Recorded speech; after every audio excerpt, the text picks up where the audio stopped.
So first of all, thanks to all of you for coming out to show your support on such a hot day. ਸੋ ਅੱਜ ਅਸੀਂ ਜਿਹੜਾ ਭਾਰਤ ਸਰਕਾਰ ਦਾ ਇੱਥੇ visa ਦਫ਼ਤਰ ਹੈ ਸਰੀ ਦੇ ਵਿੱਚ ਉਸ ਦੇ ਬਾਰੇ ਇਕੱਤਰਤਾ ਰੱਖੀ ਰੈਡੀਕਲ ਦੇਸੀ ਵੱਲੋਂ, ਜਿਹੜਾ ਸਾਡਾ ਆਨਲਾਈਨ ਮੈਗਜ਼ੀਨ ਹੈ ਆਲਟਰਨੇਟਿਵ ਪੋਲਿਟਿਕਸ ਨੂੰ ਕਵਰ ਕਰਦਾ। ਬੇਸਿਕਲੀ ਜਿਹੜੇ ਭਾਰਤ ਵਿੱਚ ਬੁੱਧੀਜੀਵੀ ਲੇਖਕ ਪੱਤਰਕਾਰ ਜਿਹੜੇ ਜੇਲ੍ਹਾਂ 'ਚ ਤਾੜੇ ਜਾ ਰਹੇ, ਡਰਾਏ ਜਾ ਰਹੇ, ਧਮਕਾਏ ਜਾ ਰਹੇ, ਜਿਨ੍ਹਾਂ ਨੂੰ ਕਤਲ ਕੀਤਾ ਗਿਆ, ਉਹਨਾਂ ਨੂੰ ਸਮਰਪਿਤ ਸਾਡੀ ਇਕੱਤਰਤਾ ਅੱਜ ਦੀ। ਕਾਰਨ ਉਹਦਾ ਹੈ ਕਿ 25 ਜੂਨ ਦਾ ਦਿਨ ਬੜਾ ਮਹੱਤਵਪੂਰਨ ਹੈ। 25 ਜੂਨ ਨੂੰ ਸੀਗੀ ਇੰਡੀਆ ਦੀ ਐਮਰਜੈਂਸੀ ਦੀ ਵਰ੍ਹੇਗੰਢ।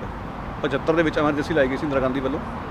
ਉਸ ਵੇਲੇ ਜਿਹੜਾ ਹੁੰਦੇ ਪ੍ਰਧਾਨ ਮੰਤਰੀ ਨਰਿੰਦਰ ਮੋਦੀ ਇੱਕ ਸਿੱਖ ਦੇ ਭੇਸ ਦੇ ਵਿੱਚ ਲੁਕੇ ਫਿਰਦੇ ਸੀਗੇ, ਅੱਜ ਆਪਣੇ ਰਾਜ ਵਿੱਚ ਉਸੇ ਇਤਿਹਾਸ ਨੂੰ ਦੁਹਰਾ ਰਹੇ ਹੈ। ਇੱਕ ਪਾਸੇ ਤਾਂ ਐਮਰਜੈਂਸੀ ਦੀਆਂ ਯਾਦਾਂ ਨੂੰ ਉਹ ਕਹਿੰਦੇ ਨੇ ਜਿਉਂਦਾ ਰੱਖੋ, ਭੁਲਾਇਆ ਨਾ ਜਾਵੇ। ਦੂਜੇ ਬੰਨੇ ਉਹ ਖੁਦ ਹੀ ਐਮਰਜੈਂਸੀ ਵਾਲੇ ਹਾਲਾਤ ਦੁਹਰਾ ਰਹੇ ਨੇ। ਉਹਨਾਂ ਦੇ ਰਾਜ ਹੇਠਾਂ ਅਸੀਂ ਵੇਖ ਰਹੇ ਹਾਂ ਪੱਤਰਕਾਰਾਂ ਦਾ ਮੂੰਹ ਬੰਦ ਕੀਤਾ ਜਾ ਰਿਹਾ, ਉਹਨਾਂ ਨੂੰ ਡਰਾਇਆ ਜਾ ਰਿਹਾ, ਧਮਕਾਇਆ ਜਾ ਰਿਹਾ। ਗੌਰੀ ਲੰਕੇਸ਼ ਵਾਰੀ ਪੱਤਰਕਾਰ ਦਾ ਕਤਲ ਵੀ ਹੋ ਚੁੱਕਾ ਇਸ ਰਾਜ ਦੇ ਥੱਲੇ, ਔਰ ਮੋਦੀ ਦੇ ਸਮਰਥਕਾਂ ਨੇ ਉਦੋਂ ਬਾਗੀਆਂ ਵੀ ਪਾਈਆਂ ਜਦੋਂ ਉਸ ਦਾ ਕਤਲ ਹੋਇਆ। ਔਰ ਅੱਜ ਅਸੀਂ ਵੇਖ ਰਹੇ ਹਾਂ ਕਿ 25 ਜੂਨ ਨੂੰ ਸਬਬ ਨਾਲ ਜਾਰਜ ਔਰਵੈਲ ਦਾ ਵੀ ਜਨਮ ਦਿਨ ਹੈ। ਜਾਰਜ ਔਰਵੈਲ ਬੜਾ ਵੱਡਾ ਲੇਖਕ ਸੀਗਾ ਅੰਗਰੇਜ਼ੀ ਦਾ, ਜਿਸ ਦਾ ਜਨਮ 1903 ਵਿੱਚ 25 ਜੂਨ ਨੂੰ ਭਾਰਤ ਵਿੱਚ ਹੋਇਆ, ਬਿਹਾਰ ਵਿੱਚ ਹੋਇਆ, ਮੋਤੀਹਾਰੀ ਵਿੱਚ ਹੋਇਆ, ਕਿਉਂਕਿ ਉਸ ਦੇ ਪਿਤਾ ਜੀ ਬਰਤਾਨਵੀ ਹੁਕੂਮਤ ਲਈ ਕੰਮ ਕਰਦੇ ਸੀ। ਉਹਨੇ ਇੱਕ 1984 ਨਾਂ ਦਾ ਚਰਚਿਤ ਨਾਵਲ ਲਿਖਿਆ, ਜਿਹੜਾ ਕਿ ਤਾਨਾਸ਼ਾਹ ਹੁਕੂਮਤ ਦੀ ਜਿਹਨੂੰ ਕਹਿੰਦੇ ਭਵਿੱਖਬਾਣੀ ਕਰਦਾ ਸੀਗਾ 1949 ਦੇ ਵਿੱਚ। ਔਰ ਮੈਂ ਸਮਝਦਾ ਕਿ ਉਸ ਵਿਚਲੇ ਜਿਹੜੇ ਤੱਥ ਜਾਂ ਸੱਚ ਨੇ, ਉਹਨਾਂ ਨੂੰ ਸੱਚ ਹੀ ਹਕੀਕਤ ਕਰ ਵਿਖਾਇਆ ਇੰਡੀਅਨ ਸਟੇਟ ਨੇ। ਪਹਿਲਾਂ ਤਾਂ 75 ਵਿੱਚ ਐਮਰਜੈਂਸੀ ਲਾ ਕੇ, ਫਿਰ 84 ਵਰ੍ਹੇ ਦੇ ਵਿੱਚ ਜੋ ਸਿੱਖ ਭਾਈਚਾਰੇ ਨਾਲ ਹੋਇਆ ਅਸੀਂ ਸਾਰੇ ਜਾਣਦੇ ਹਾਂ। So today when we are here to remember George Orwell, it's also important to mention that Indian state has actually proven George Orwell right, because in his famous novel 1984 was sort of a prophecy of a totalitarian regime. So India actually proved him right by going after the Sikhs in 1984.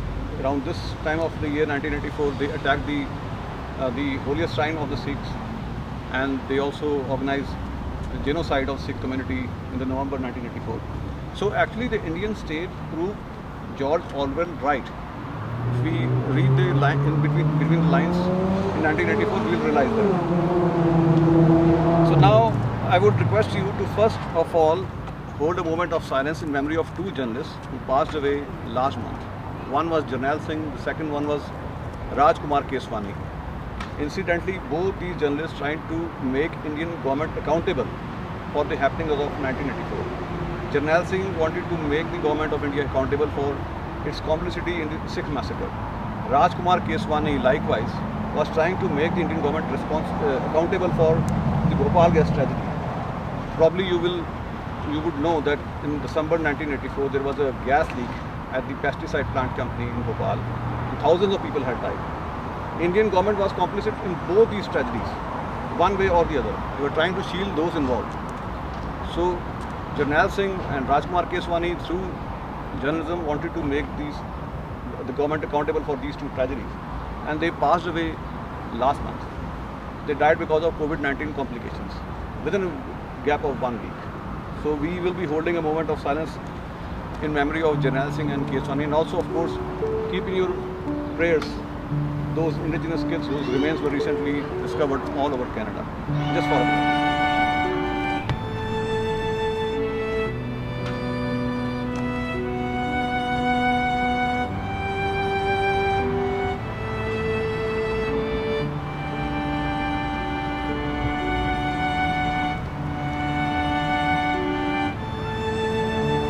We'll begin with Brother John Jazala, who is with the Telugu Church. He is the one who raised voice for Professor G. N. Sai Baba. You can see a placard in his hand with Sai Baba's picture on it.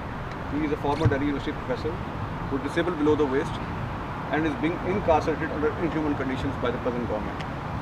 So all these scholars are at risk, and we are here to raise our voices against that injustice. So over to John. Good afternoon, everyone. It's really sad to gather here, and I love India so much. I love my country so much. I gave my son name as a Bharat. Bharat means the name of India. That much I love my country. But today I'm standing here feeling very ashamed, very painful. I'm not sure what word should I tell that what I'm going through. It is a tough time. The great scholar Dr. Z.N. Rao, he was contributed a marvelous knowledge, a wealth of experience to the kids of university. He has changed so many lives. One question has come to my mind that I don't understand why Indian government is punishing him. I'm really surprised. Only one reason, that he wanted to talk the truth. Looks like right now Indian government doesn't want to listen the truth, because he spoken many times openly the truth, and the truth caused him to put in jail.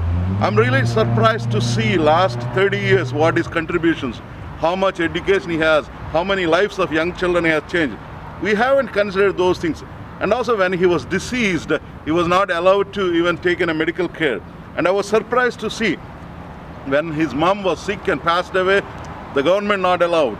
I haven't seen anything that he has to get that punishment. Today I wanted to stand here, I wanted to ask whoever causing the pain for him, I wanted to do some justice for this innocent soul. And also I see nation is fall apart from the ideology, and it's not running by the democracy as per my understanding, because the decisions are made on a religious base, and the decision made on an individual base. The decision was biased. Is nobody has a voice to give, and especially the people, scholars, the great people who contributed the best to the nation has been going through agony.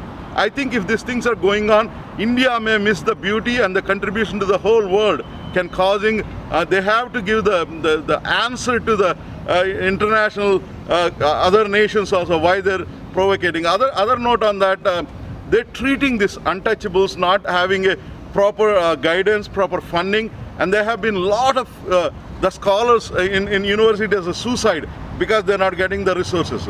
I wanted to ask Indian government, do some justice so that these innocent people, the innocent souls has been punished. Thank you. Thank you, Brother John. I just want to take a moment to talk about the man in the picture here. He is Anant Teltumbde. He's the grandson-in-law of Dr. Ambedkar, who wrote the Constitution of India. He is in the jail right now. It's a matter of shame. It's been more than a year. And guess what? He was arrested on the birth anniversary of Ambedkar, when Modi was going in reverence before Ambedkar's statue. It makes no sense. On one hand, you were paying obeisance to Ambedkar, and on the other, you were arresting his grandson-in-law because for barely standing up for the poor and marginalized, for telling the truth. And Sai Baba is not alone. There are others like Sudha Bhardwaj, a lawyer who is being incarcerated. We have an 80-year-old poet, Varavara Rao, who is being incarcerated. Gautam Navlakha, another wonderful journalist, he's being incarcerated. And under this regime, Gauri Lankesh was murdered. We haven't forgotten it. So now I request Dupinder Saraan to say a few words. She is with one voice. She has been instrumental behind those farmers' protests in British Columbia, and she is a wonderful ally. Over to Dupinder. Thank you, everyone. First of all, I want to say we need to recognize the Coast Salish lands that we stand on here today. We are deeply hurt by the Indigenous community and the findings of the unmarked graves. On their behalf, I just want to give a few heartfelt words that the Indigenous community is really appreciative of the South Asian community for taking a stand on those issues, just like we do for anything else. In India right now, as you've heard the others mention, we have the government, the Modi government, putting a sort of a false claims on certain Sikhs and individuals across different countries who are standing up for farmers' protests. We have advocates and activists and journalists being detained and being suppressed with their voices. And this is not something new. This has been decades of sort of advocacy being suppressed in India itself.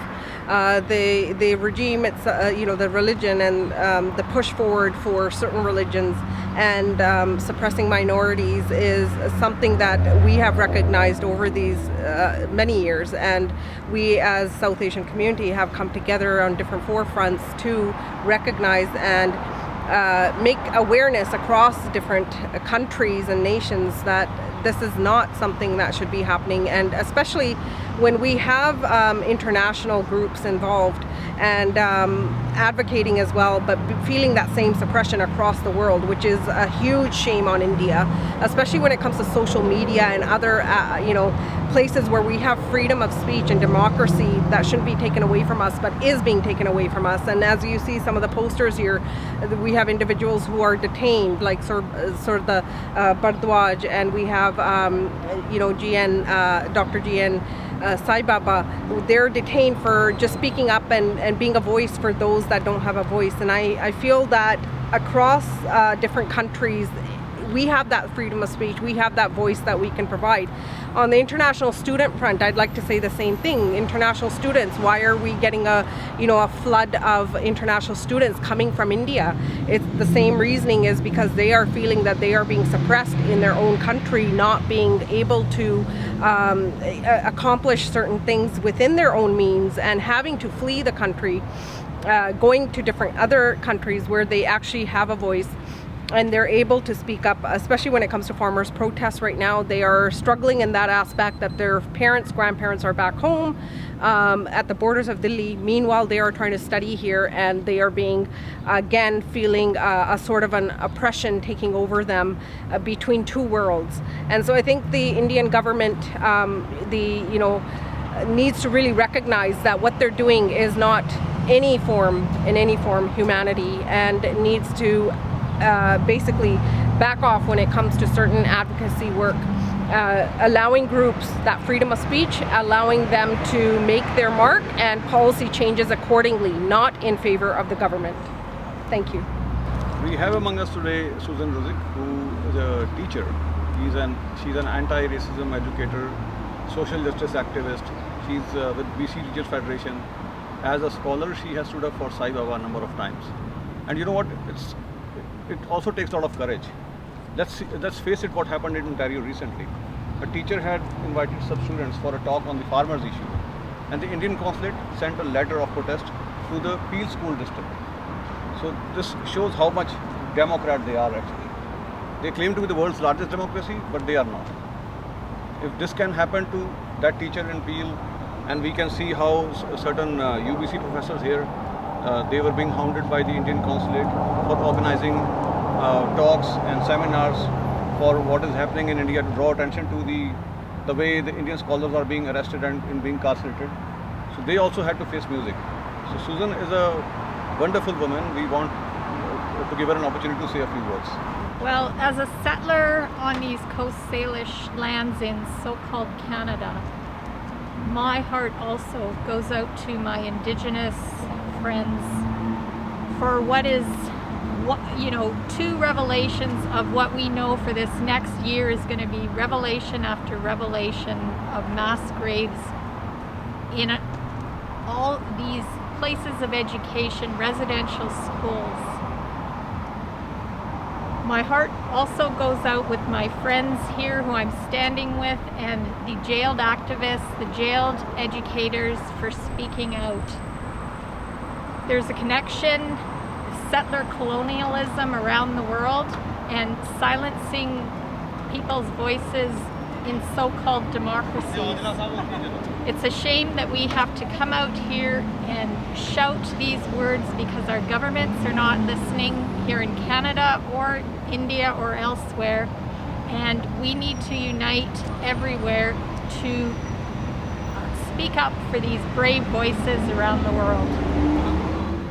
And also I just want to bring to your knowledge that, you know what, GN Sai Baba has been raising his voice for the indigenous peoples or the Adivasis who are facing a similar situation in India, what indigenous people are facing here.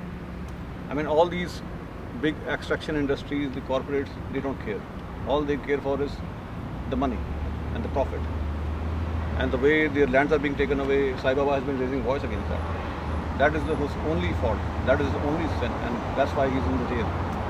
And as John Bhai mentioned, when his mother was battling with cancer, she was on deathbed. He was never given a bail to go and see her one last time. When he got COVID-19, he was not released. That's a matter of shame. On the contrary, the people who have affiliations with the ruling party, who are known for being involved in violent acts of terrorism against Muslims, they are getting bail without any difficulty. That's what India is today. So now I will request Dupinder to please step forward and present a medal of courage on top Radical Desi to Susan Ruzik. Oh.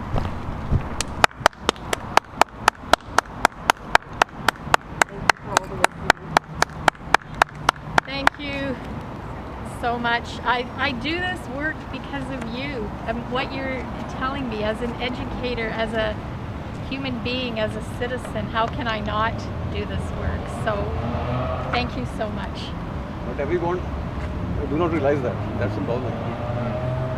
So keep your spark alive, keep your struggle alive. Thanks. We are all very proud of you. Thank you so much for accepting it.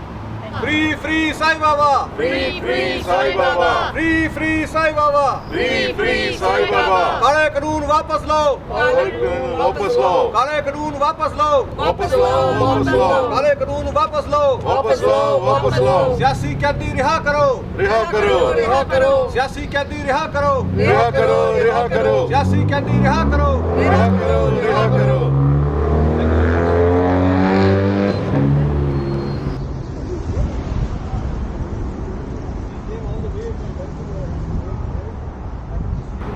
ਸੋ ਅੱਜ ਦਾ ਜਿਹੜਾ programme ਸੀਗਾ ਉਸ ਦੀ ਸ਼ੁਰੂਆਤ ਦੇ ਵਿੱਚ ਅਸੀਂ ਦੋ ਪੱਤਰਕਾਰਾਂ ਨੂੰ ਸ਼ਰਧਾਂਜਲੀ ਦਿੱਤੀ, ਇੱਕ ਜਰਨੈਲ ਸਿੰਘ ਪੱਤਰਕਾਰ ਨੂੰ, ਇੱਕ ਰਾਜਕੁਮਾਰ ਕੇਸਵਾਨੀ ਨੂੰ। ਸਬਬ ਨਾਲ ਦੋਨੇ ਪੱਤਰਕਾਰ ਪਿਛਲੇ ਮਹੀਨੇ ਕੋਵਿਡ-19 ਕਾਰਨ ਮੌਤ ਦੀ ਭੇਟ ਚੜ੍ਹ ਗਏ।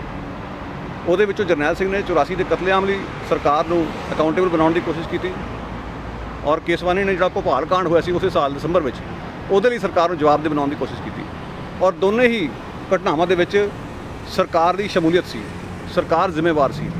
ਸਰਕਾਰ ਨੇ ਉਹਨਾਂ ਲੋਕਾਂ ਨੂੰ ਬਚਾਉਣ ਦੀ ਕੋਸ਼ਿਸ਼ ਕੀਤੀ ਜਿਨ੍ਹਾਂ ਨੇ ਕਤਲੇਆਮ ਕੀਤਾ ਜਾਂ ਜਿਹੜੇ ਗੈਸ ਲੀਕ ਲਈ ਜ਼ਿੰਮੇਵਾਰ ਸੀਗੇ। ਸੋ ਅਸੀਂ ਉਹਨਾਂ ਪੱਤਰਕਾਰਾਂ ਨੂੰ ਤਾਂ ਯਾਦ ਕੀਤਾ ਸੀ ਜਿਹੜੇ ਮੂਲ ਵਾਸੀ ਬੱਚਿਆਂ ਦੇ ਪਿੰਜਰ ਲੱਭੇ ਨੇ ਹਾਲੇ ਵਿੱਚ ਕੈਨੇਡਾ ਦੀ ਧਰਤੀ ਤੋਂ, ਉਹਨਾਂ ਨੂੰ ਵੀ ਅਸੀਂ ਯਾਦ ਕੀਤਾ।